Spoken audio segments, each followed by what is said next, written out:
Yes friends, now question number 6 से, right.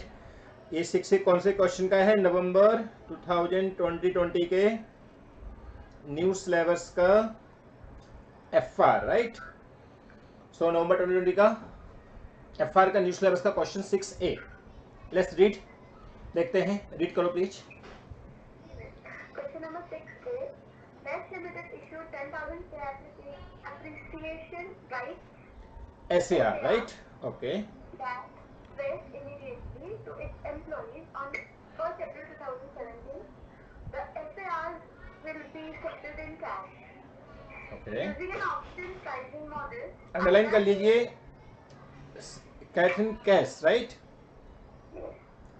तो ये कैश में हमको देना है, ठीक है, आगे।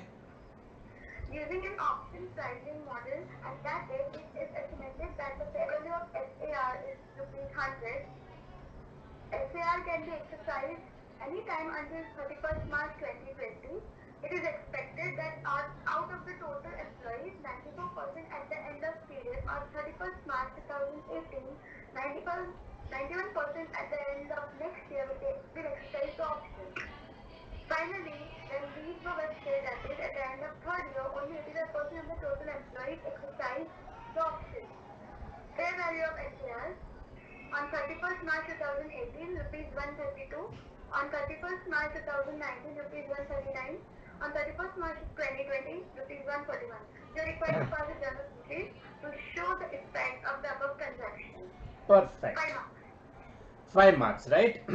तो देखो, ये शेयर बेस्ड पेमेंट का क्वेश्चन है, जिसके अंदर आपको SAR जो सिस्टम होता है, शेयर अप्रिसिएशन राइट, उसका जो सिस्टम है वो क्या बोलता है कि हम एम्प्लॉय को जितना भी शेयर का अप्रिसिएशन होगा उसके बदले कैश देंगे, राइट। अब वो कैश दें या फिर अपन शेयर इशू करें, ये रूल तो ये है कि whatever be benefit provided to the employ is expense to us, बराबर। और वो एक्सपेंस हमको जब रिकॉर्ड करना है जब उसका होने का एक्सपेक्टेशन हो। तो यहां उन्होंने क्या बोला है? It can be best immediately, माने आज भी बेस्ट किया जा सकता है, बट वो जाने का 3 साल का पीरियड ओवरऑल है। तो इसका मतलब क्या हुआ कि what ever expense in immediately year, that is 1 अप्रैल 2017, वो सारा एक्सपेंस हमको उसी दिन रिकॉर्ड कर लेना है, बराबर।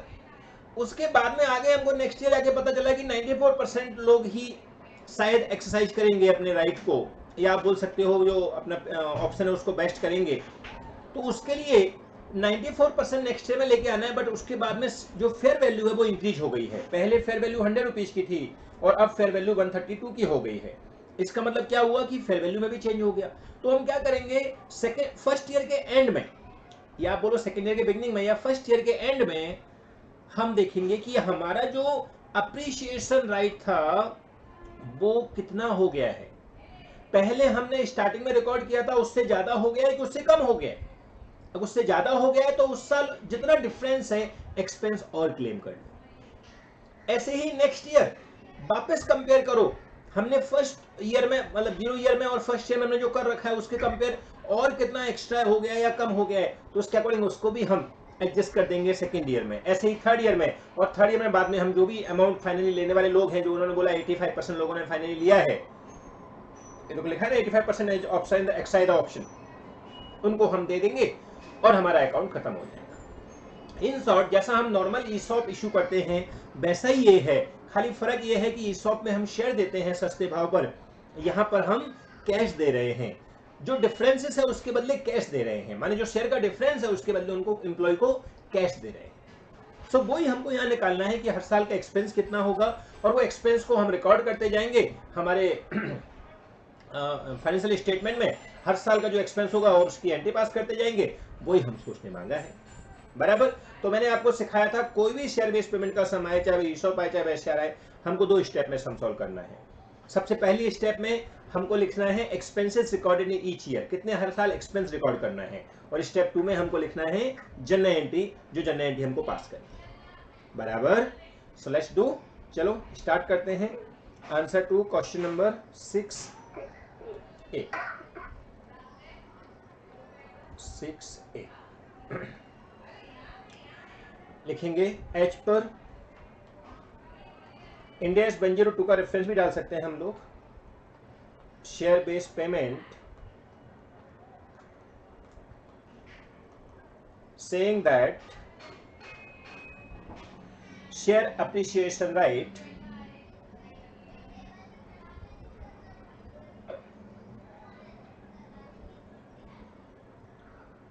SARS will be recorded as expense whenever it accrued means whenever it's incurred। हमको पता है कि हम इमीडिएटली बेस्ट करने को रेडी हैं तो इमीडिएटली इनकर्ड हो चुका है, बराबर। And any change in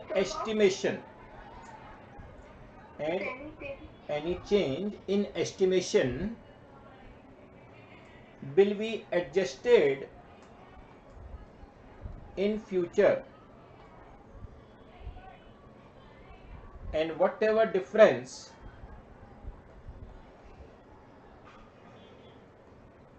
will be charged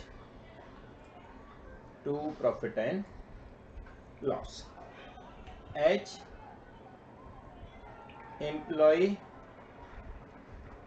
benefit expense, बराबर। अगर ज्यादा एक्सपेंस क्लेम कर रखा है सर, कम करना है, तो वो एम्प्लॉय बेनिफिट एक्सपेंस रिवर्स हो जाएगा। ओके, सो ये हमने जस्ट इंटीमेशन लिख दिया छोटा सा। अब हमको जो है प्रॉपर सम मिल गया है, तो सम करने के लिए हमारे दो स्टेप फॉलो करना है। स्टेप 1 में क्या लिखेंगे, क्योंकि सारे शेयर बेस्ड पेमेंट में हमने दो स्टेप बनाई थी, आपको याद हो तो।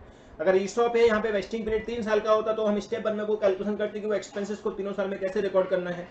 यहाँ पे एसएआर है तो भी हमारा जो सिस्टम है वो सेम का सेम ही है। दो स्टेप में हमको सम सॉल्व करना है, जिसमें फर्स्ट कैलकुलेशन करेंगे how much expenses we should charge to each year, and second में will pass the general entry, right. तो स्टेप 1 में हम लिखेंगे कैलकुलेशन ऑफ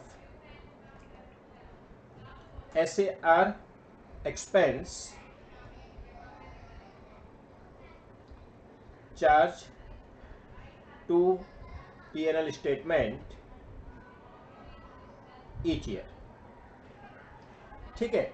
चूंकि ये 0 से चालू हो रहा है तो हम थोड़ा सा स्टेटमेंट फॉर्म में बना सकते हैं। जैसे एक कॉलम बना दीजिए ईयर का, फिर दूसरा कॉलम बना दीजिए एक्सपेक्टेड एम्प्लॉय परसेंटेज, बराबर। फिर तीसरा कॉलम बना दीजिए फेयर वैल्यू क्या हो जाएगा, फिर चौथा कॉलम बना दीजिए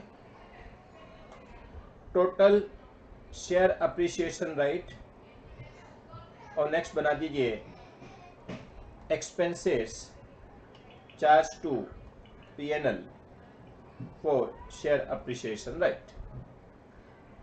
ऐसे हम लोगों ने 5 कॉलम बना दिए। एक बार कॉलम फिर से रिपीट कर देता हूं। ईयर, एक्सपेक्टेड एम्प्लॉय, कितना परसेंटेज एम्प्लॉय रहने वाले हैं, फेयर वैल्यू उस दिन क्या चल रही थी, उसके अकॉर्डिंग टोटल एसएआर एक्सपेंस कितना हो जाएगा, और जो डिफरेंस पीएनएल में चार्ज करना है वो हमारा एक last column expenses charge to PNL for SRA, share appreciation right, ठीक है। अब यहाँ पे ईयर हम 0 से चालू करेंगे। रीजन क्या है कि यहाँ पर स्टार्टिंग में ही इमीडिएटली ही बेस्ट हो गए हैं, ऐसा उसने बोला है क्वेश्चन के अंदर, आपने रीड किया होगा, पहले लाइन में लिखा है इमीडिएटली बेस्ट, राइट। कितने एम्प्लॉय हैं 10,000, कितना परसेंटेज एक्सपेक्टेशन है 100%, तो 10,000 का 10,000 रहेगा। फेयर वैल्यू कितना चल रहा है 100 का, बराबर है। एट द इनिशियल लेवल पे जो फेयर वैल्यू था वो क्या था 100 का। आप यहाँ पे डेट भी लिख दीजिए, ईयर की जगह लिखना चाहो तो 1/4/2017, ठीक है। तो टोटल एक्सपेंस कितना हो जाएगा 10,000 टू 100, 10 लाख, और पहले से हमने कुछ एक्सपेंस चार्ज ही नहीं किया तो पूरा का पूरा 10 लाख पीएनएल में चार्ज किया जाएगा 1/4/2017 को, और यू कैन से 0 ईयर में, आज के दिन जब हमने ये ऑप्शन दिया है।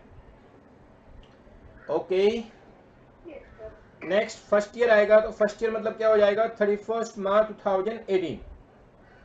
फर्स्ट ईयर का मतलब क्या हो जाएगा 31 मार्च 2018।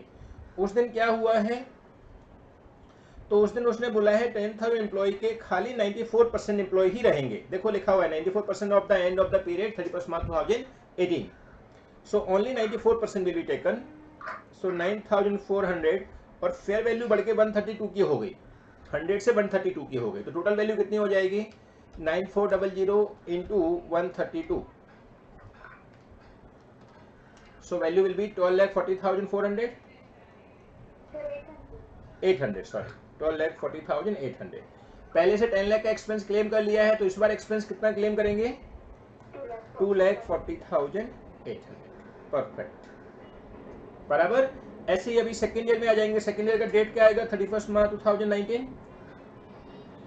इस दिन उसने क्या बोला है, कितने एम्प्लॉय रहेंगे एक्सपेक्टेड 94 की जगह 91%, तो 91% 9,100 एम्प्लॉय रह जाएंगे। फेयर वैल्यू कितना चल रहा है 139 रुपीज का, सो 139 इंटू 9100 करो,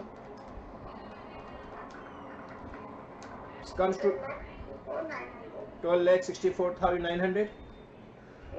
और पहले हमने एक्सपेंस कितना क्लेम कर लिया 12,40,800 तक का, तो अब एक्सपेंस कितना क्लेम और होएगा, माइनस करके दिखाओ 24,100। सो 24,100 का हम 31 मार्च 2019 को एक्सपेंस क्लेम करेंगे, that is in second year, end of second year. Then third year 31 मार्च 2020, जो कि हमारा फाइनली एक्सरसाइज का टाइम है, जहां पे हम लोगों को पैसा देंगे फाइनली। उस दिन 85% लोगों ने फाइनली लिया है, ऐसा उन्होंने बोला है, तो इंटू 85%, सो 8500 हो गया। और फेयर वैल्यू पहुंच गई है 141 की, और बढ़ गई है शेयर की भाव, सो 8500 इंटू 141, 11,98,500। तो इस बार तो कम हो गया उल्टी, तो रिवर्स हो जाएगा। कितना रिवर्स होएगा बताइए,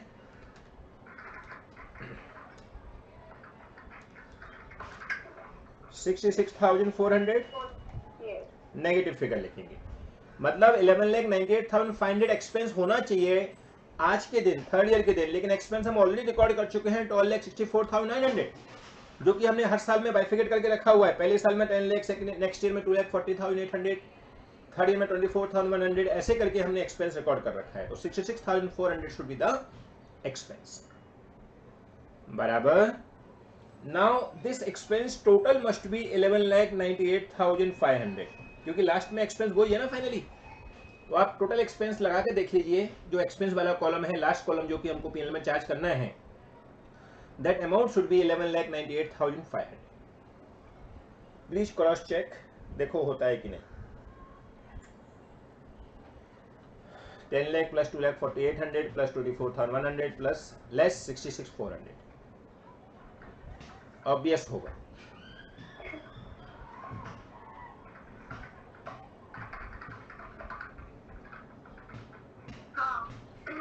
ओके, सो नाउ स्टेप 2 चालू करेंगे। स्टेप 2 यहाँ पर है जनरल एंट्री। अगर हमसे लेजर बोलता तो लेजर भी बना सकते थे, बट जनरल एंट्री उसने मांगी है, राइट। जनरल एंट्री का फॉर्मेट बना दीजिए। चूंकि उसने जनरल एंट्री प्रॉपर मांगी है, तो प्लीज राइट द नरेशन, क्योंकि narration is also part of the general entry. अगर वो मना करे तो अलग बात है, लेकिन मना नहीं किया है। Amount debit, amount credit, right. So सबसे पहले अच्छा डेट का कॉलम भी बना देना इसमें, क्योंकि इस बार डेट भी दिया है ना प्रॉपर। सो 17/14/2017 14/17 को पहले एक्सपेंस क्लेम करना है अपन को, तो क्या लिखेंगे, employ benefit expense account debit to share appreciation right liabilities. Means ये हमारी एक लाइबिलिटीज खड़ी हो गई है, share appreciation right liabilities, short में आप चाहो तो SAR लाइबिलिटीज, राइट। कितना अमाउंट का स्टार्टिंग में हमने रिकॉर्ड किया था, देखो हमारे स्टेप 1 में अवेलेबल है 10 lakh, perfect. So 10 lakh will right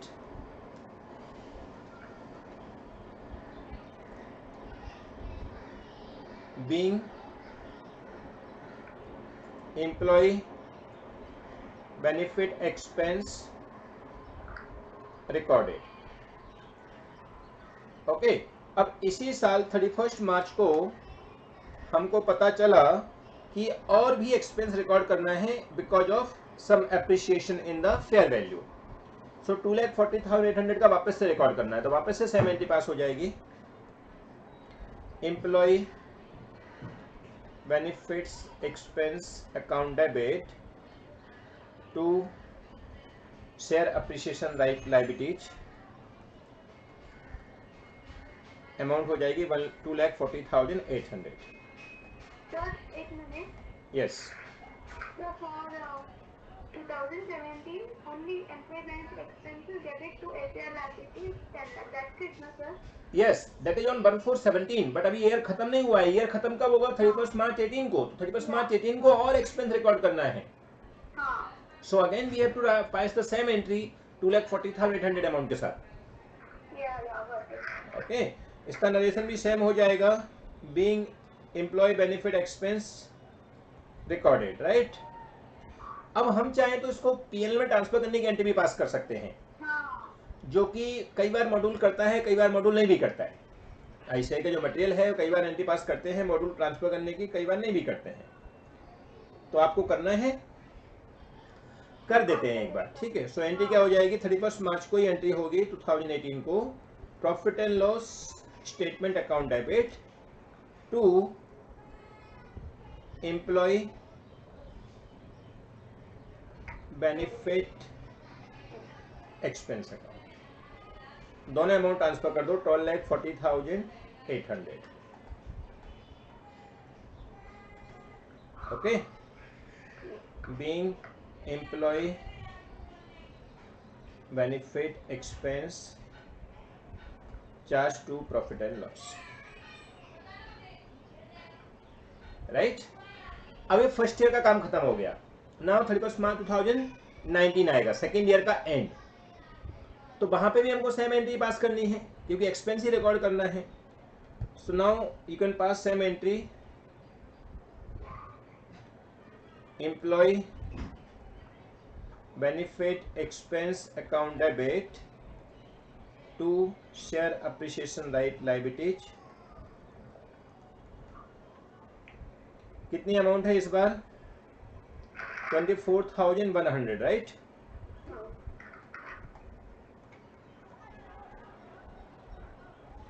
same narration हो जाएगा, being employ benefit expense recorded. Now again PL account में ट्रांसफर करने की एंट्री सेम डेट को, profit and loss account debit to employ benefit expense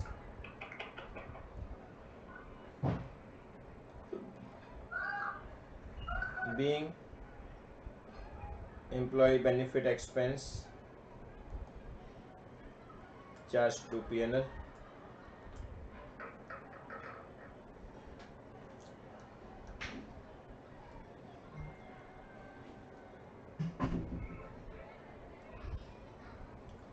now again 31 मार्च 2020 जो कि last date है, उस दिन शेयर अप्रिसिएशन राइट को माइनस करना है। देखिए आपके सामने है, नेगेटिव आया था 66,400, बराबर ना। सो एंट्री क्या हो जाएगी? हाँ, share appreciation right liabilities account debit to employ benefit expense 66,400, बराबर। Being excess share appreciation right liabilities reverse,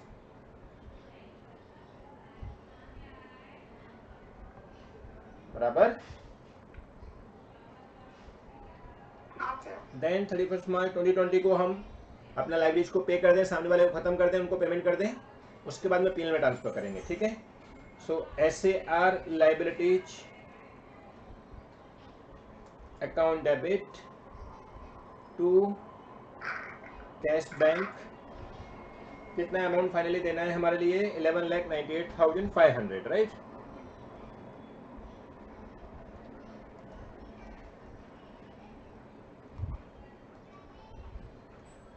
being share appreciation right liabilities paid, खत्म। लास्ट एंट्री पीएनएल में ट्रांसफर करने की और कर दीजिए। पीएनएल स्टेटमेंट अकाउंट डेबिट, नहीं उल्टा होएगा इस बार, राइट। इसको हम चाहें तो रिजर्व में भी ट्रांसफर कर सकते हैं, पीएनएल में ट्रांसफर मत करिए। Employ benefit expense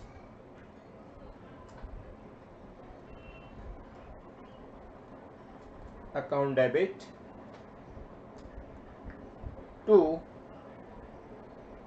revenue reserve, क्योंकि ये फ्री हो गया हमारा, हम इसको कहीं भी यूज कर सकते हैं। Being reversal of expense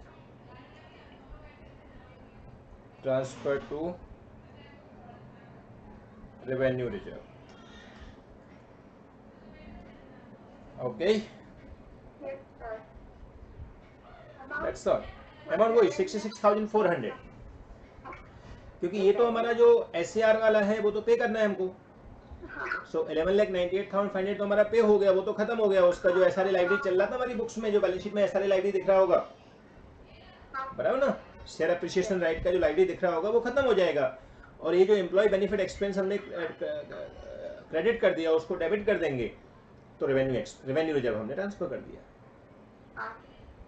okay, any question? Very good. Next question 6B. Parent Limited prepares completed financial statements of the group on 31st March every year.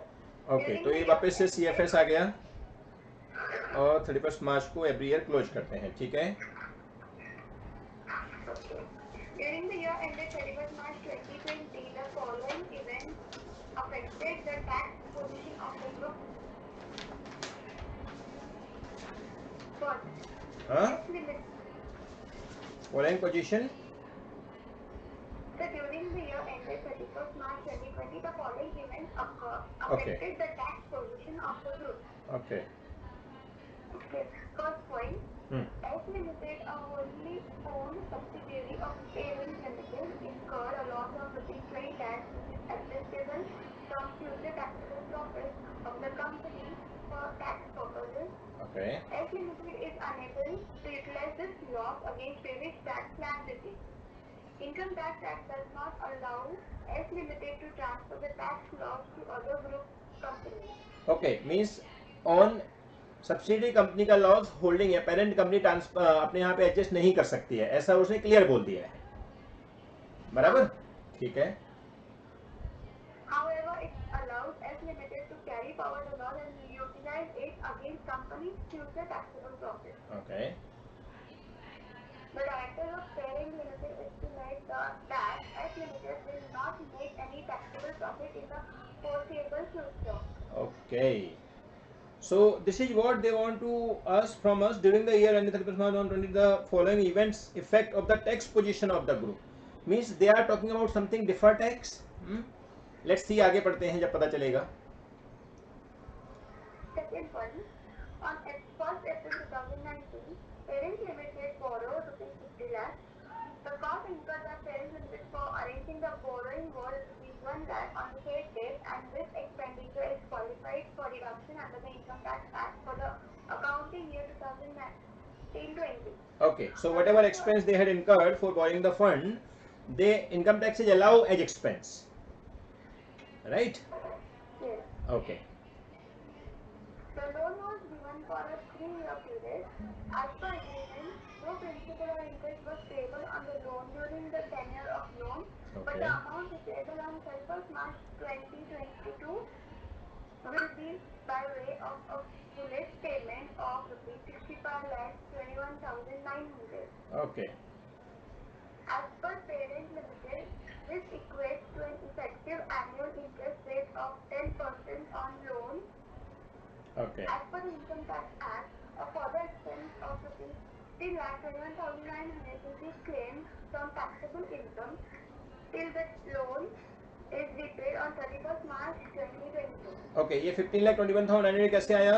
सो 65 लाख हमने ओवरऑल पे करने हैं, 65,21,900, हाँ, और वो हमने पहले पे कर रखे हैं, मतलब लिया था लोन 50 लाख का, तो डिफरेंस जो आएगा वो 15,21,900 का हो गया। हाँ, वो interest. Okay, so this is expense and the effective rate is 10%, ऐसा उन्होंने बोला है। या ठीक है, आगे। The rate of corporate income tax to be assumed at the rate 20%. Okay, Explain and show how each of these events would affect the deferred tax assets liability in the consolidated balance sheet of parent limited at 31st March 2020 as per applicable in AS. कौन सा index applicable होता है deferred tax के लिए? Yes, index 12। So index 12 के according they want explanation for deferred tax treatment. Okay, आगे। You are also required to examine whether the effective rate of interest arrived at by parent limited for the loan of 50 lakhs is in accordance with applicable in AS or not. Perfect. तो देखिए, ये index 12 का question उन्होंने पूछ लिया है deferred tax का, जिसका सिंपल रूल होता है कि हम डिफर्ड टैक्स को तो ही रिकॉर्ड करेंगे अगर वो टाइमिंग डिफरेंस की वजह से है। अगर वो परमानेंट नेचर का डिफरेंस है जो कि फ्यूचर में रिवर्स नहीं होने वाला है, तो उसको डिफर्ड टैक्स नहीं माना जाता है। बराबर है कि नहीं? सो जो रूल है टैक्स का वो यही है कि अगर वो टेम्परेरी डिफरेंस है या टाइमिंग डिफरेंस है तो हम उसे डिफर्ड टैक्स मानेंगे, चाहे वो डिफर्ड टैक्स असेट्स मांगे या लाइबिलिटीज मांगे। अब असेट्स कब मानते हैं, लाइबिलिटीज कब मानते हैं, तो उसका भी एक सिंपल रूल है। असेट्स मतलब होता है हमने ज़्यादा टैक्स भर दिया है तो बाद में हमको उसका बेनिफिट मिलेगा, तो हमारे पास असेट्स खड़ा हो गया है। आज हम किसी को लोन देंगे तो लोन हमारे लिए वो असेट्स होगा, जो लोन लेगा उसके लिए लाइबिलिटीज है क्योंकि उसको बाद में भरना पड़ेगा, और लोन हमने दिया है तो हमारे लिए असेट्स है। सेम वे में जब हम डिफर्ड टैक्स यानी कि टैक्स हम गवर्नमेंट को ज़्यादा भर देते हैं तो इनडायरेक्टली हमारा असेट्स गवर्नमेंट के पास पहुंच गया है, तो वो डिफर्ड टैक्स असेट्स हो जाता है। एकदम सिंपल वे में सोचना है। और अगर हमने टैक्स कम भरा है तो फिर वो हमारा डिफर्ड टैक्स लाइबिलिटीज हो जाता है। वो चाहे हमारा AS 22 का कॉन्सेप्ट हो या जो इंडेक्स 12 है उसका कॉन्सेप्ट हो, बट जो मेन लॉजिक है वो यही है कि अगर हमने ज़्यादा भरा है टैक्स तो वो डिफर्ड टैक्स असेट्स है, और कम भरा है तो डिफर्ड टैक्स लाइबिलिटीज है। Now how to know tax ज़्यादा भरा है कि कम भरा है? तो उसके लिए सिंपल फंडा होता है कि जो एक्सपेंस है अगर हमने वो ज़्यादा क्लेम कर लिया है इनकम टैक्स में, तो एक्सपेंस ज़्यादा क्लेम हो गया मतलब इनकम टैक्स में इनकम कम आई है, इनकम कम आई तो टैक्स भी कम भरा, तो इसका मतलब हमारा डिफर्ड टैक्स लाइबिलिटीज खड़ा हो गया है। वही अगर इनकम टैक्स में एक्सपेंसेस कम अलाउ किया है, तो इनकम टैक्स में एक्सपेंस कम अलाउ है मतलब इनकम बढ़ गई हमारी, तो इनकम बढ़ गई तो हम क्या करेंगे, टैक्स ज़्यादा भरेंगे, तो हमारा डिफर्ड टैक्स असेट्स खड़ा हो जाएगा। अभी जो एक्सपेंस कम ज़्यादा अलाउ है उसका चक्कर क्या है, तो आपको ज़्यादा डिटेल में समझना हो तो एक ही बार याद रखो कि जैसे हम income from business and profession में capital income and from business and profession निकालते हैं, वहाँ पर हम एक्सपेंस को अलाउ डिसअलाउ करते हैं। वही चक्कर यहाँ पे होता है कि कोई एक्सपेंसेस बोलता है एज पर कंपनी एक्ट अभी अलाउ है लेकिन एज पर इनकम टैक्स हम उसको बाद में अलाउ करेंगे, या वो इनकम टैक्स अभी अलाउ कर देता है, कंपनी एक्ट बाद में अलाउ बोलता है। सो उसके वजह से जो इनकम टैक्स का डिफरेंस आता है वही हमारा डिफर्ड टैक्स असेट्स और लाइबिलिटीज बनता है, वही खाली इंडेक्स 12 का ऑब्जेक्टिव है। अब यहाँ पे देखा जाए तो उसने दो केस हमको बता दिए हैं। एक केस बताया है जिसमें सब्सिडरी का लॉस हो रहा है, जहाँ पर वो सब्सिडरी उस लॉस को कैरी फॉरवर्ड कर सकती है, फ्यूचर में एडजस्ट करने के लिए डेफिनेटली अलाउ है, लेकिन सब्सिडरी को फ्यूचर में वो रिटर्न होगा कि नहीं पता ही नहीं है। तो वो बोल रहा है कि जो सब्सिडी है उसको कोई श्योरिटी नहीं है कि फ्यूचर में कोई टैक्सेबल प्रॉफिट आएगा, मतलब वो सब्सिडी डूबने वाली है, बेकार सब्सिडी है। और जब ऐसी बात है तो हमको पता है कि जब हमको पता है रिवर्स ही नहीं होने वाला है तो काय को डिफर्ड टैक्स खड़ा करो, तो हमको डिफर्ड टैक्स खड़ा ही नहीं करना चाहिए, क्योंकि ये हमारा एक्सपेंस लॉसेस जो है वो फ्यूचर में रिवर्स अगर होने वाला होता तो हम उसको रिवर्स करते, लेकिन हमको पता है कि फोर्सिबल फ्यूचर मतलब एक्सपेक्टेड 4-5 ईयर में हमारा कोई प्रॉफिट का गुंजाइश नहीं है।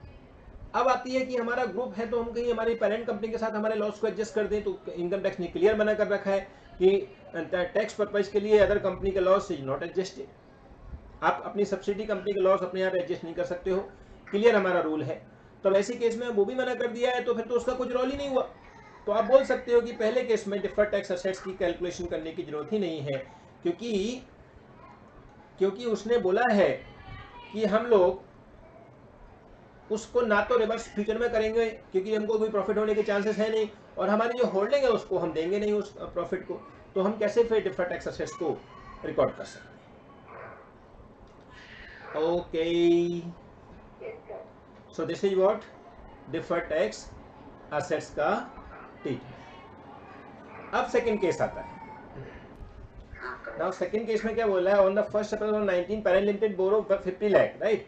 तो 50 लाख बोरो करके 1 लाख भी एक्सपेंसेस क्लेम हो गया, सो इनडायरेक्टली 49 लाख का हमारा बोरिंग बचा, एंड दे से कि 10% का इफेक्टिव रेट, राइट। सो इसका मतलब क्या हुआ कि 49 लाख के ऊपर 10% हम लोगों को ऐड करना पड़ेगा, बिकॉज इंटरेस्ट है तो ऐड तो रखना पड़ेगा। सो कितना हो जाएगा 49 lakh plus 10%, 53,90,000. So this should be the carrying amount as on 31st March 2020. बराबर। अब वो बोलता है कि इनकम टैक्स बोलता है कि ये सारे expense 15,21,900 we will claim before या टिल रीपेमेंट ऑफ लोन। माने एंटायर 15,21,900 एक्सपेंस अगर हमारे पहले ही क्लेम हो चुके हैं तो हम पहले लाइबिलिटी, मतलब पहले हमने टैक्स कम भरा होगा, तो हमारी डिफर्ड टैक्स लाइबिलिटी अराइज हो गई होगी। वो डिफर्ड टैक्स लाइबिलिटी कितनी हुई होगी हमारी 15,21,900 के ऊपर कितना परसेंट है 20%, तो इट्स कम्स टू 3,04,380 अगर हमने इमीडिएटली क्लेम कर लिया होता तो, बट हमको पता नहीं कब क्लेम किया है, लेकिन जो भी क्लेम किया हो उसमें से अभी यहाँ पर हमारा इंटरेस्ट का पार्ट कितना हो जाएगा 4,90,000। तो जो 4,90,000 इंटरेस्ट का पार्ट हुआ वो डिफर्ड टैक्स लायबिलिटीज को खत्म कर देगा, या आप बोल सकते हो उस टाइम हम डिफर्ड टैक्स एसेट्स रिकॉर्ड कर लेंगे अगर हमने अभी तक डिफर्ड टैक्स लायबिलिटीज खड़ा नहीं किया है तो। मानिए ये जो एक्सपेंस 15,21,900 हमारे जो क्लेम करने के अलाउ है taxable income till the loan is repaid on 31st मार्च, सो वो एक्सपेंस अगर क्लेम कर लिए तो कब क्लेम किए उसके अकॉर्डिंग डिपेंड करेगा। क्लेम पहले कर रखा है तो हमारा डिफर्ड टैक्स लायबिलिटीज खड़ा हो चुका है, और बाद में हर एक साल के एंड में हमारा जो एक्सपेंसेस इंटरेस्ट वाला जो हम अक्रूड बेस पे रिकॉर्ड करेंगे हमारी बुक्स में, तो इनकम टैक्स के पर्पज से तो अलाउ करेंगे। तो इनकम टैक्स हमारा 4,90,000 जो हुआ है उस 4,90,000 के ऊपर डिफर्ड टैक्स असेट्स अराइज हो जाएगा, जो कि deferred tax assets at the rate of 20% के हिसाब से लगाएंगे, जो कि 20% पहले से रेट दिया हुआ है। सो 98,000 हमारा डिफर्ड टैक्स असेट्स हो जाएगा। अगर हमारा डिफर्ड टैक्स लायबिलिटी पहले से है तो उसमें से ये माइनस हो जाएगा, अगर डिफर्ड टैक्स लायबिलिटी पहले से नहीं है तो डिफर्ड टैक्स असेट्स एक नया अकाउंट खड़ा हो जाएगा, बराबर। सो इन शॉर्ट ये एक्सपेंसेस जो हम ऑलरेडी मतलब एक्सपेंसेस होने चाहिए उसके according will calculate the deferred tax assets and liabilities. और लास्ट में उसने और भी कुछ मांगा है,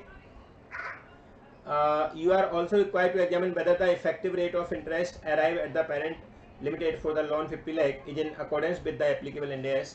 तो देखो ये जो इंटरेस्ट का इफेक्टिव रेट है वो उन्होंने दिया है, वो एज पर Ind AS है कि नहीं उसका अपन को एक एक्सप्लेनेशन थोड़ा सा देना है।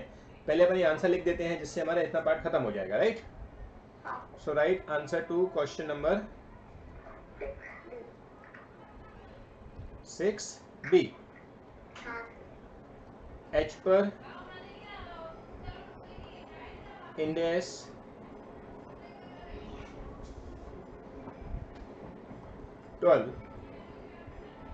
income tax saying that deferred tax arise only if we had paid deferred tax arise only if we had paid higher or lower tax due to temporary difference of income expense। Temporary difference से मतलब क्या होता है, the difference will be reverse in future, right. Therefore, temporary difference of income tax, income and expenses, temporary difference in income expense, तभी तो deferred tax arise होगा। हाँ, If we had paid higher tax in present year, then it's considered deferred tax assets, as we will get reverse in future. बराबर, हमने ज़्यादा पे कर दिया है तो will get reverse in future.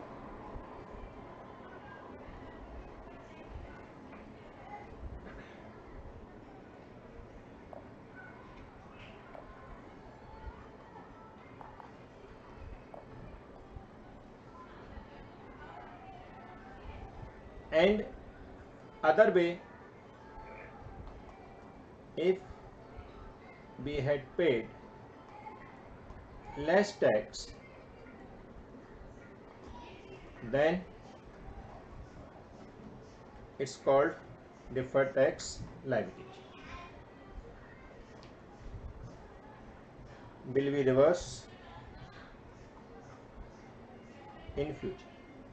बराबर, लेकिन रिवर्स होना जरूरी है. अगर रिवर्स नहीं हो रही है तो डिफर्ड टैक्स ही नहीं मानेंगे. Clear? Now in the present case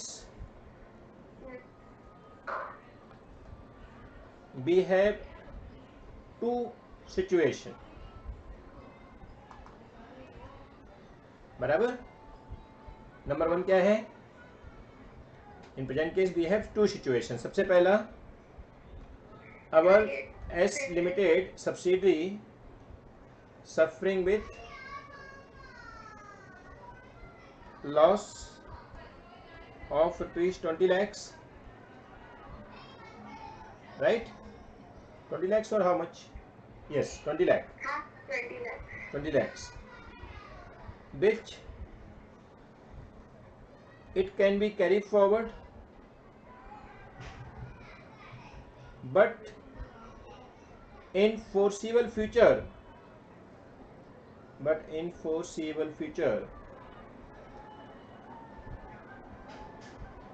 there is no profit expected from S Limited. बराबर, and S Limited parent company is not allowed to adjust such loss. Parent company not allowed. बराबर, therefore अब step 3 आ गया. मतलब जो first case है उसके अंदर step 3 आ गया. Conclusion, therefore deferred tax assets is not arise because it's not going to reverse in future.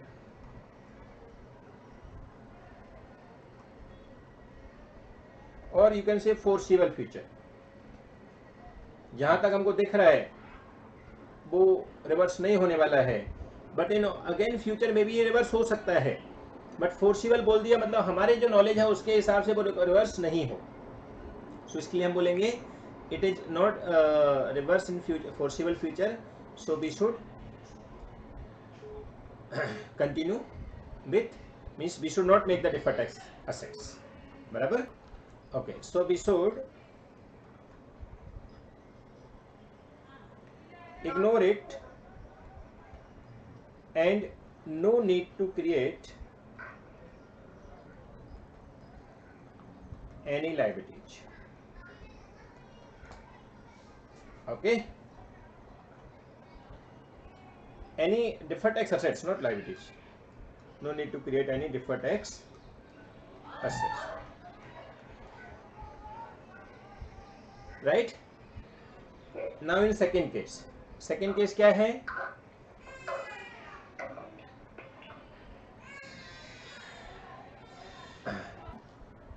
Part 2 दे से कि parent limited borrow 50 lakh, right? So लिखेंगे if parent limited borrow 50 lakh and expense 1 lakh and net effective interest rate is 10%, then our carrying value of loan as on end of first year, and then our carrying amount, our carrying value of loan as on end of first year, that is 31st March 2020, should be कितना होना चाहिए? 50 लाख में से 1 लाख का खर्चा हो गया और उस पर इफेक्टिव 10% इंटरेस्ट रेट लगा दिया, कम्स टू 49 लाख प्लस 10%, 53,90,000, बराबर। सो पेरेंट का जो बोरिंग आ गया वो 50 लाख की एक्सपेंसेस हमारे बुक्स में रिकॉर्ड हो गए, बराबर।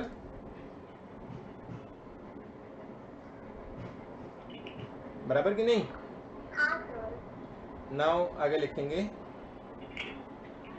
बट क्या बोलता है वो, total expense that is 15,21,900 will be claimed from taxable income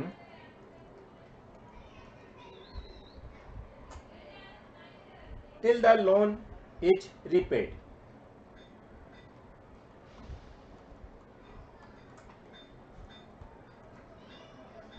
Means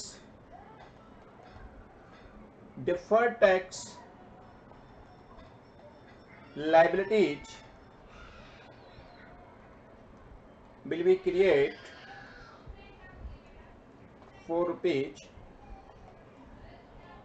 15,21,900 into 20%, कितना का हो जाएगा?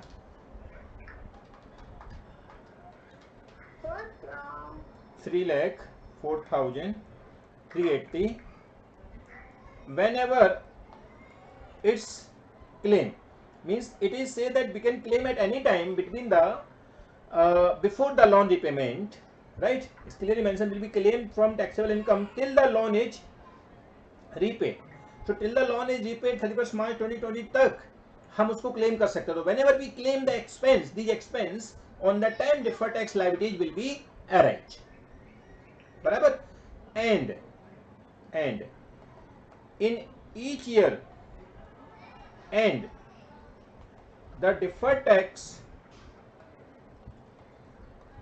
assets will be either adjusted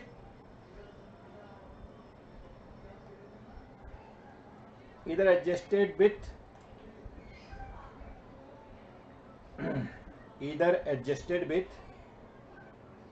deferred tax liabilities अगर हम क्रिएट कर चुके हैं तो, और we create deferred tax assets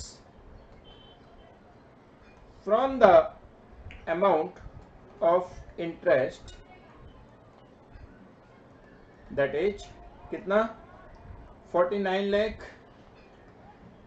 minus 53,90,000, 4,90,000 जो इंटरेस्ट हम हर साल चार्ज कर रहे हैं, राइट, उसका 20%।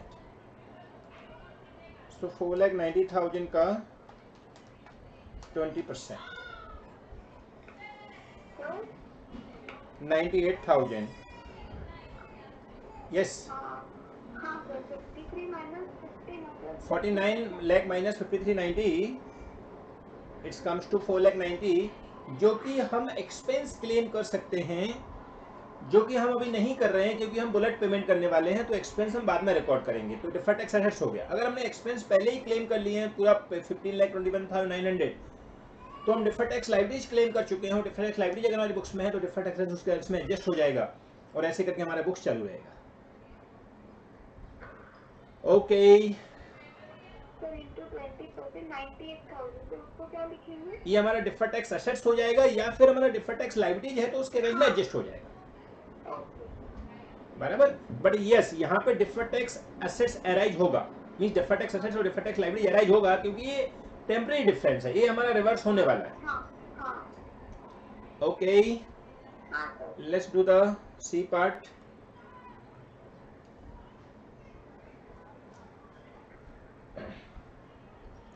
Royal limited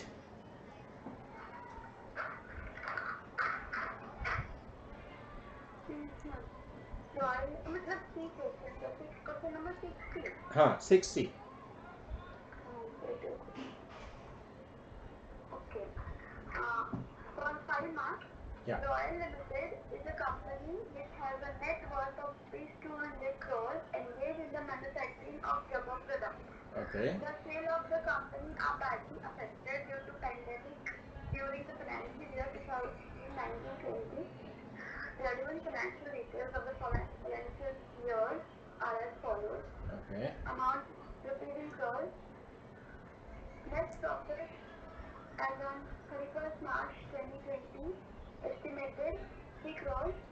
For March 31st 2019 8.5 crores. For March 31st 2018 4 crores.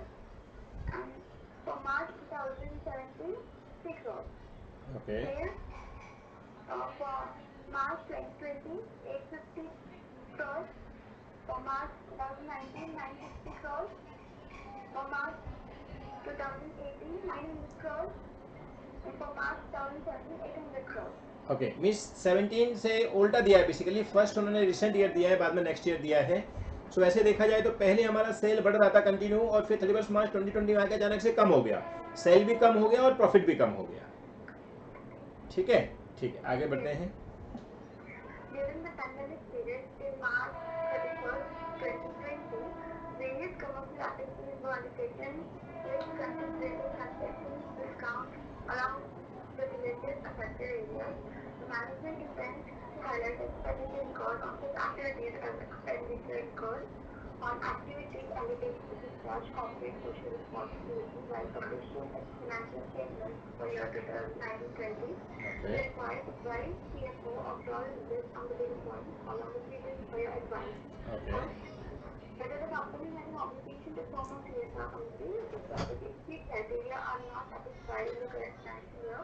Perfect. Okay.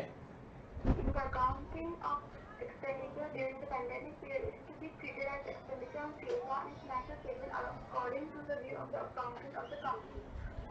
Perfect. तो देखिए ये CSR का जो कमिटी है उसके लिए हमारे सिंपल 3 रूल हैं, अगर वो तीनों कंडीशन में से कोई भी कंडीशन फुलफिल हो रहा है तो हमको CSR कमिटी बनानी पड़ेगी, बराबर। वो 3 रूल क्या क्या होते हैं, वो कॉमन रूल हैं, बहुत सारी जगह आपने पढ़े होंगे, बराबर, हमारे नोट्स के अंदर भी लिखा हुआ है। सबसे पहला है कि हमारा जो नेटवर्थ है वो 500 करोड़ और मोर है तो हमको CSR कमिटी बनानी पड़ेगी। अच्छा कौन सी ईयर में? In the preceding financial year में, हाँ जस्ट एक साल पहले वाली ईयर में।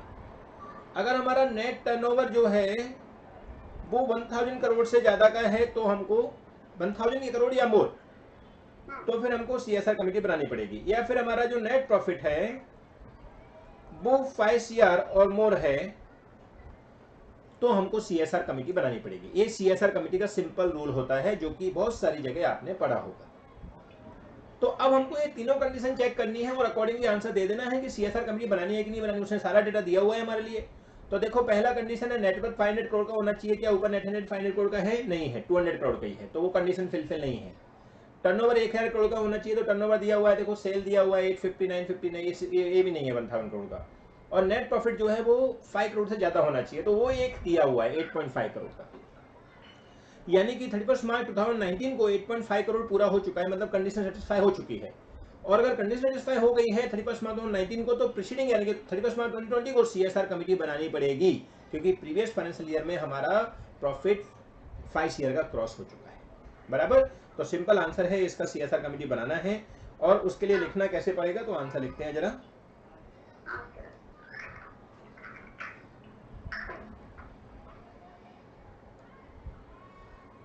Answer to question number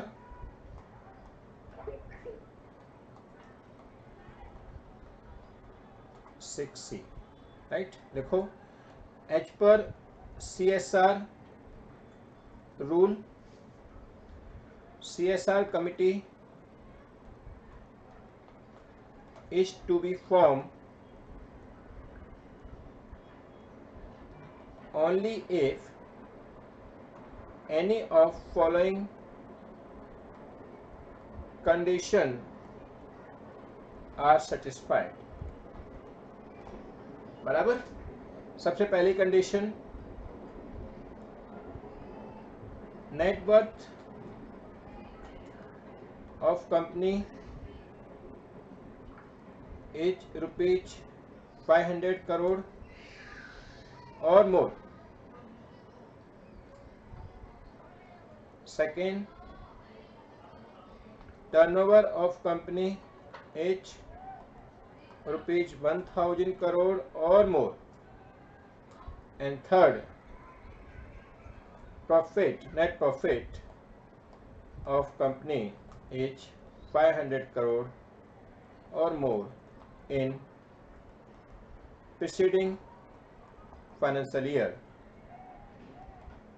then only CSR committee need to be, क्या बोला उसने, CSR कमिटी बनानी है कि नहीं बनानी, क्या मांगा है, कमिटी इज एप्लीकेबल। बराबर। अब लिखेंगे, in the present case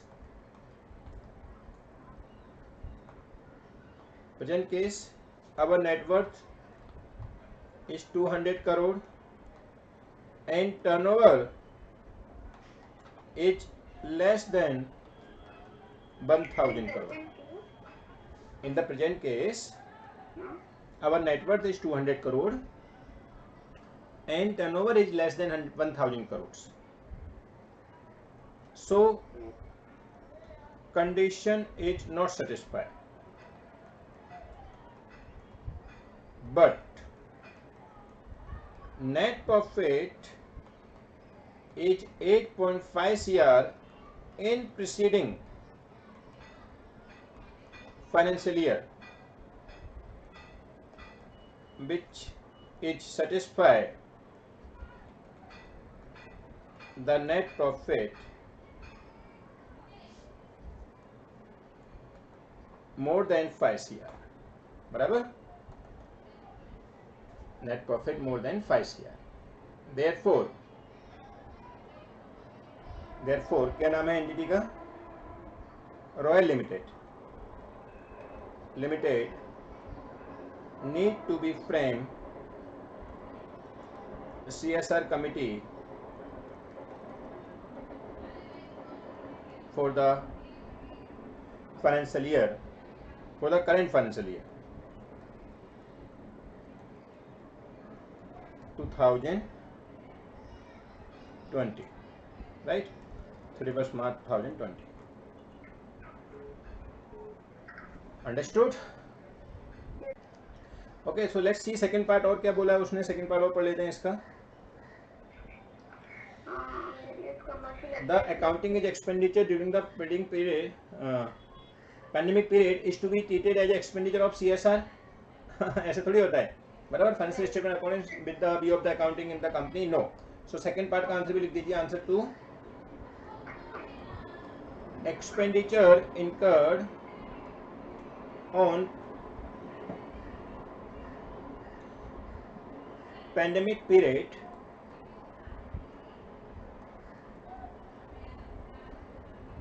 is not consider CSR expense, so accountant view is wrong। View regarding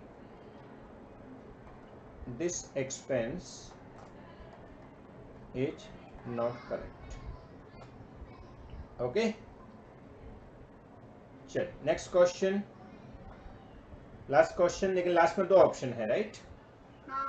regarding this CSR expenditure no, CSR expenditure तो हो गया ना अभी।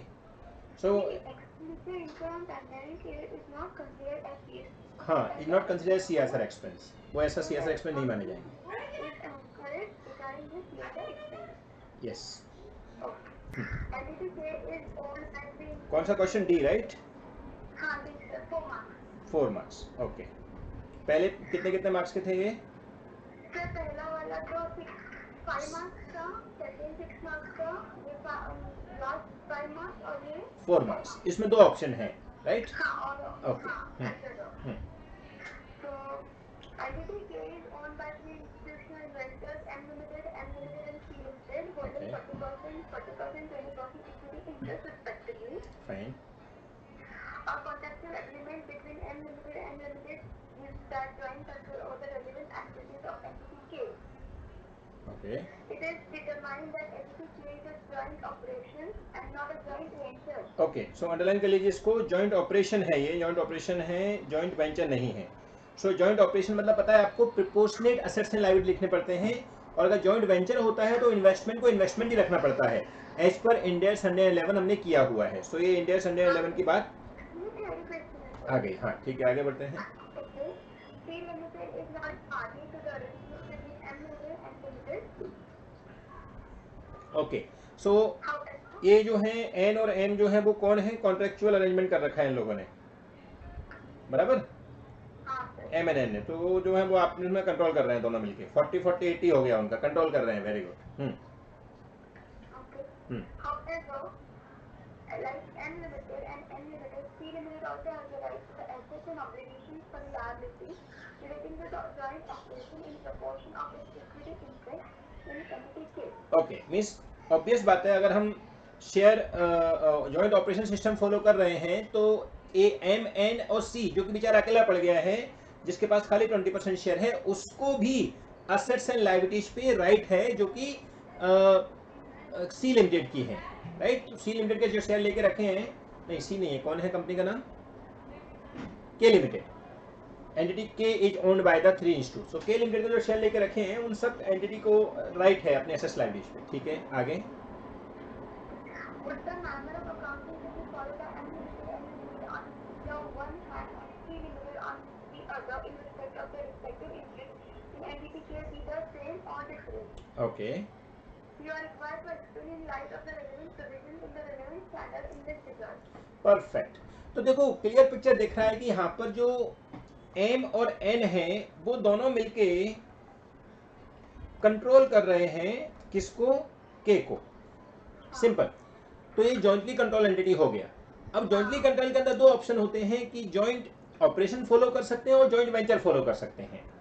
तो ये जॉइंट ऑपरेशन फॉलो कर रहे हैं, तो जॉइंट ऑपरेशन के केस में हम जब हमारे कंसोलिडेटेड फाइनेंशियल स्टेटमेंट बनाएंगे तो उसमें जितना भी प्रोपोर्शन हमारा होल्डिंग कर रहे हैं उतना हम हमारी बुक्स में मेंशन करेंगे। लेकिन उसमें ऑप्शन है कि अगर आप सेपरेट फाइनेंशियल स्टेटमेंट बनाना चाहो एज पर इंड AS 27, तो सेपरेट फाइनेंशियल स्टेटमेंट भी हम लोग हमारी बुक्स में शो कर सकते हैं, और उसके अकॉर्डिंग वो इन्वेस्टमेंट की वैल्यू इन्वेस्टमेंट ही रहेगी, खाली उसमें जो भी हमारे इन्वेस्टमेंट है उसके अंदर जो भी कुछ चेंजेज होगा फेयर वैल्यू वगैरह में, तो वो हम ऐड करके दिखा सकते हैं।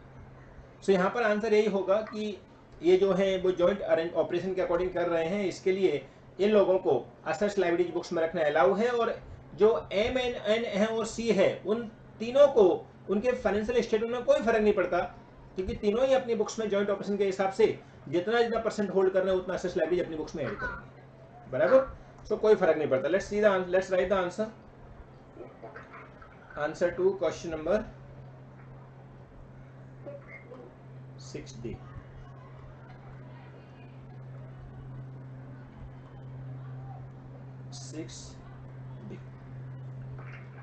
एच पर Ind AS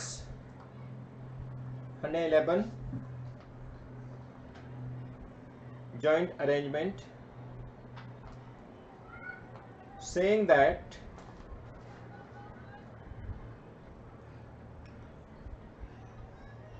we can record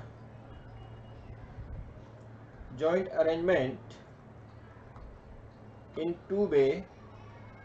Number one, joint operation, where all assets, all identifiable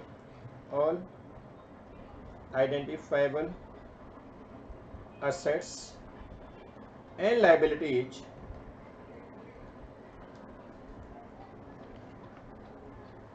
will be shown in consolidated financial statement in their respective holding percentage. बराबर, जितना परसेंट हम होल्ड कर रहे हैं उतना परसेंट हम असेट लायबिलिटी दिखाएंगे under joint operation. And joint venture second method जो होता है, where will keep investment as investment only, which can be measured either as per Ind AS 28 equity method. Remember वहां पे हम लोग पोस्ट प्रॉफिट और add कर देते हैं, बराबर, और as per Ind AS 27 separate financial statement, right. So, in the present case,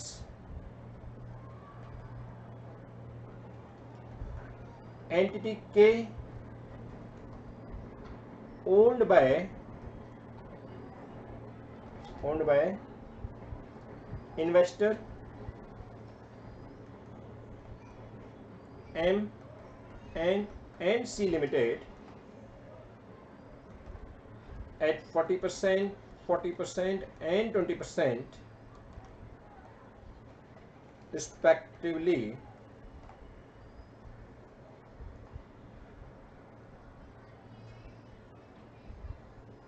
where M and N have the joint arrangement, so they are jointly control entity K, right. But assets and liabilities of entity K Limited have right by all shareholder, all investor in their respective holding percentage. बराबर, asset liability पे उनका respective holding percent के हिसाब से right है. Therefore, there is no difference in presentation of assets and liabilities in the investor M and NC in their consolidated financial statement and separate financial statement. बराबर, कुछ बड़ा difference नहीं है, ऐसा हम मानेंगे. नेक्स्ट एंड लास्ट, और वाला ऑप्शन दिया हुआ है जो 6 के अंदर, डी के अंदर और option, right. Yes, read it.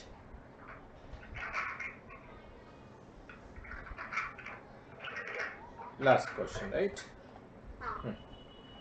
An entity negotiates with major airlines to purchase tickets at reduced rates compared with the price of tickets sold directly by the airline to the public. Perfect. So हमारा एक नया business चालू कर लिया हमने. हम public airline से ticket देते हैं और पब्लिक को बेचते हैं, ठीक है. The entity agrees to buy a specific number of tickets and will pay for those tickets even if it is not able to repay them. Underline कर लो, ये बहुत इंपॉर्टेंट पॉइंट है. कि एंटिटी एग्री हुई है बाय करने के लिए, even if they are unable to sell it, तो वो अपनी पॉकेट से भरेंगे। माने when we sell the goods, ये जो रूल है वो ऐसा कि आपने गुड्स ले लिया, नहीं बेचा तो हमारी जिम्मेदारी है, बराबर? ठीक है, आगे। The reduced rate paid by the entity for each ticket purchase is negotiated and agreed in advance. Okay. The entity determines the price at which the airline ticket will be sold to its customer. The entity sells the tickets and collects the contribution from customers when the tickets are sold. Therefore, there is no credit risk to the entity. Okay, so obvious, वो immediately पैसा ले लेती है, ticket बेचती है, तो वो तो ऑब्वियस बात है, उसमें क्या दिमाग लगाने का, ठीक है। The entity also assists the customer in resolving complaints with the service provided by airline. Okay, definitely, क्योंकि क्या है, अगर वो अपनी खुद की कोई चीज बेच रही है, सपोज अभी हम दुकान पे कोई सामान खरीदने गए और अगर वो सामान खराब निकला तो हम दुकान वाले के पास ही जाएंगे ना, और दुकान वाला उस कंपनी के पास जाएगा, भाई तूने कैसा सामान दिया, अंडरस्टूड? सो ऐसे केस में वो एंटिटी हेल्प करती है या असिस्ट करती है उन लोगों के लिए जो लोग कहीं कुछ प्रॉब्लम में आ जाएं। सपोज एयरलाइन ने बोल दिया हम नहीं ले जा रहे थे, तेरा टिकट फॉल्ट है, तो ऐसा नहीं होगा, वो एंटिटी खड़ी है, बोले कि भाई कैसे फॉल्ट बोल दिया आपने, ठीक है ना, आगे। However, each airline is responsible for fulfilling obligations associated with the ticket, including remedies to a customer for dissatisfaction with the service. Perfect. Determine whether the entity is a principal or an agent with suitable explanation in line with the provisions given in the relevant standards. Perfect. So उसने क्या मांगा है कि भाई ये agent है कि ये प्रिंसिपल है? हाँ. तो देखो पहले तो ये कौन से इंडेक्स का है ये बताइए जरा मेरे को।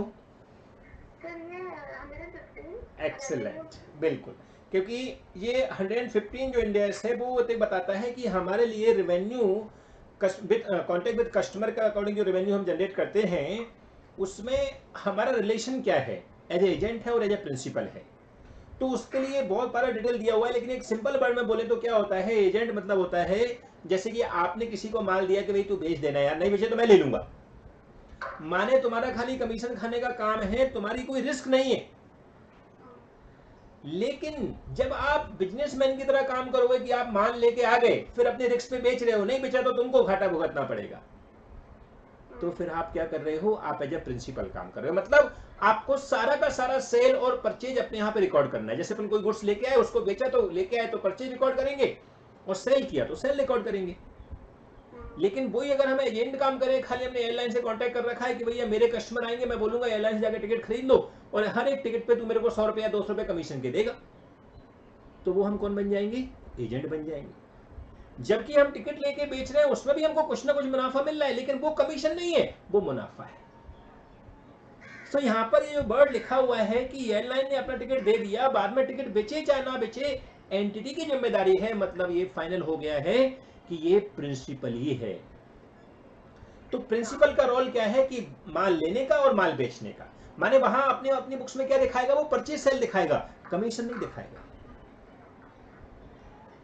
Understood? So this is pure principal relationship है, क्योंकि यहाँ पर रिस्क रिवर्ट जो है वो टिकट नहीं बेचेगा उसकी जिम्मेदारी इसने ले लिया है। So we write answer to question number 6D option. Yes, as per Ind AS 115, revenue from contract with customer, saying that when we do business like purchase and sale with our own risk,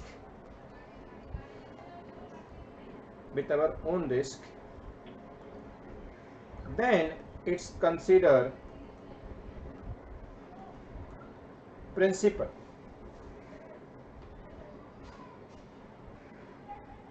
because principal, then B should record not only profit but also full revenue, that is sales and purchase. बराबर, जो sale purchase है उसको हम record करेंगे। And will show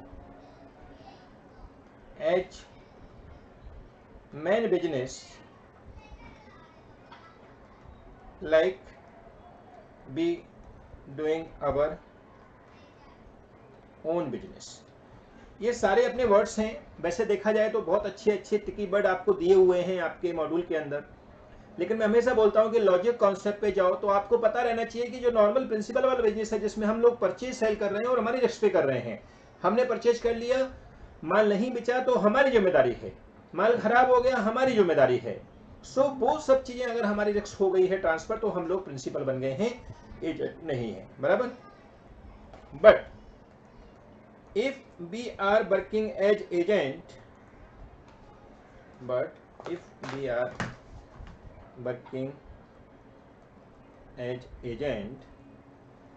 then we are only record profit as commission। बराबर, आगे in the present case entity है contract with customer with airline to sell its ticket with contract that first entity will buy its own, then its sale to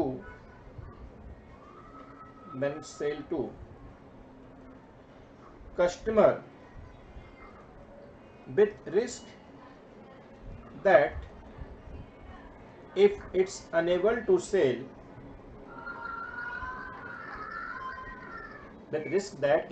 sell, then they will record it as their own loss। Therefore, in this case, entity is principal।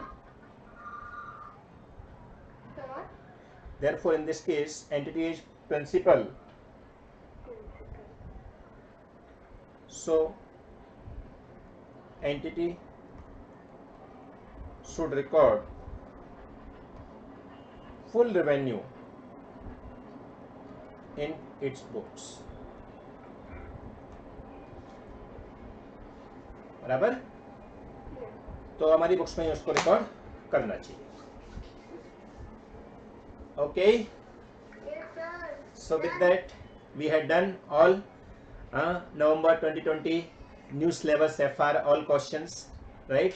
Option भी solve कर दिया, option के अंदर option था वो भी solve कर दिया है, और आई होप कि ये क्लियर हो गया है, क्योंकि ये जो कॉन्सेप्ट है, जो सिस्टम आपको सिखाते हैं वहाँ पर वो 3 स्टेप में आंसर लिखने का, क्योंकि यहाँ पे सारे क्वेश्चन डायरेक्टली तीनों स्टेप में आंसर लिखने वाली आ गया एक्सेप्ट 2-3 क्वेश्चन को छोड़ के। सो उसके हिसाब से आप बोल सकते हो कि पेपर जो है वो थोड़ा लेंदी था, ऐसा मान सकते हैं, लेकिन डिफिकल्ट नहीं था। सारा का सारा पेपर आपके मॉड्यूल से था, मनोज के FR बुक से था। कई क्वेश्चन तो सिमिलर के सिमिलर भी आपके मॉड्यूल में दिए हुए हैं, मनोज के FR बुक में दिए हुए हैं। बराबर, सो आई होप इट्स क्लियर। बराबर, okay friends, so please like the video, also subscribe my channel अगर अभी तक सब्सक्राइब नहीं किया है। ये सब चीज जो है वो आपको खाली इंटीमेशन देने के लिए है कि अगर कॉन्सेप्चुअल स्टडी किया जाए तो FR हलवा है और FR में 80+ लाया जा सकता है। Okay, thank you so much, all the best, जय श्री राम, बाय बाय।